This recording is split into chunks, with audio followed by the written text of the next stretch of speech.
जिंदगी बमुश्किल गुजर रही थी। आर्थिक संकट लगातार बढ़ रहे थे। धीरेंद्र का धैर्य एक दिन जवाब दे गया।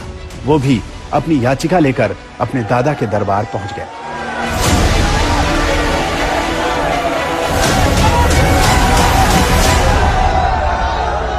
हमारे पिताजी कुछ करते नहीं थे। भूख की स्थिति में दादा गुरुजी का फक्कड़पन था। वो परिवार से नाता तोड़ा, मतलब तोड़ा। तो उन्हें मतलब नहीं आप जी रहे कि मर रहे। उनके पास तो अगर याचक अर्जी करता बन के जाओगे तो वो अर्जी उठा के बालाजी के पास रख देंगे। ये नहीं कि ये हमारा सगा नाती है, ये हमारा सगा पुत्र, तो इस पर ज्यादा कृपा हो जाए। हम भी गए सबकी भांति। हमने भी अपनी विपदा कही कि 3 दिन हो गए हैं, कुछ खाने तक को नहीं है घर में।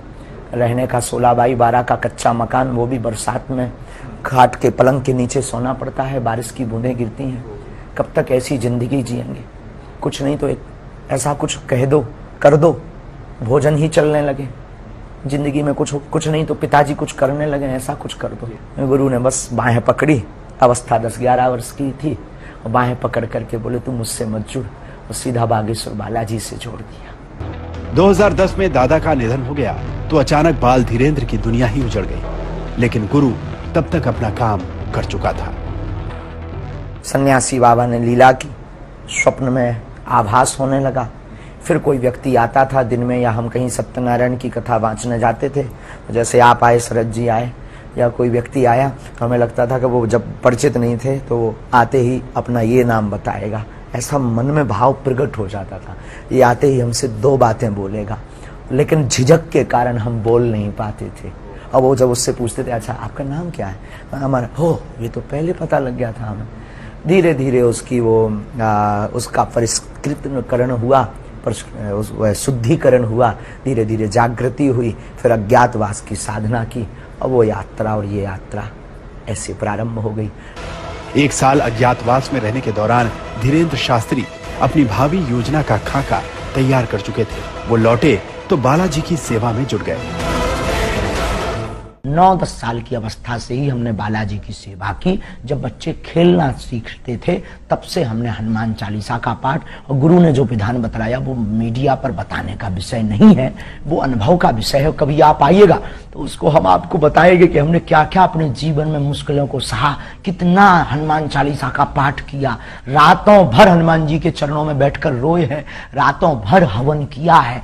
उसका ही ये परिणाम है जो आज सनातन संस्कृति का झंडा जगह जगह गाड़ा जा रहा है। धीरेंद्र शास्त्री ने खुद को बाबा बनाने के लिए तैयार किया। कई बड़े कथावाचकों के कार्यक्रम सुने, एक मोबाइल खरीदा ताकि उनके वीडियो देख सके, और फिर उन्होंने अपनी कर्मभूमि उसी बागेश्वर धाम को बनाया जहां उनके दादा का दरबार लगा करता था। धीरेंद्र शास्त्री ने दादा के अंदाज में ही दरबार लगाना शुरू किया, पर्ची निकालना शुरू किया। क्या नाम था? रूबी देवी। रूबी देवी। अच्छा, यहाँ किसी को बताया था? चलो पढ़ो। पत्नी का राज जानने आए हैं, मृत्यु का कारण जानने आए। रूबी उर्फ गुड्डी उनका नाम था। उनकी मृत्यु तंत्र कारण से हुई है, उसमें कोई संदेह नहीं है। माइक से बोलिए, यही पर्चा बोल रहा? जी जी। यही पूछने आए? शरीर नीला पड़ गया था इनका? बस बस बस, रोइए मत। शरीर नीला पड़ गया था।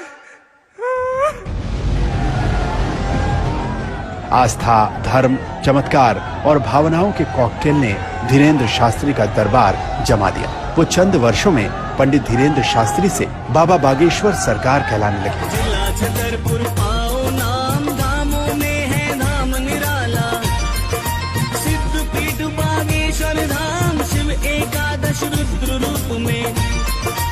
हमें बहुत चाहत तू, वो आज भी चाहत, आज दौड़ के पांव पर हमारे, अभी भी आए तो पर के पांव पर है हमारे।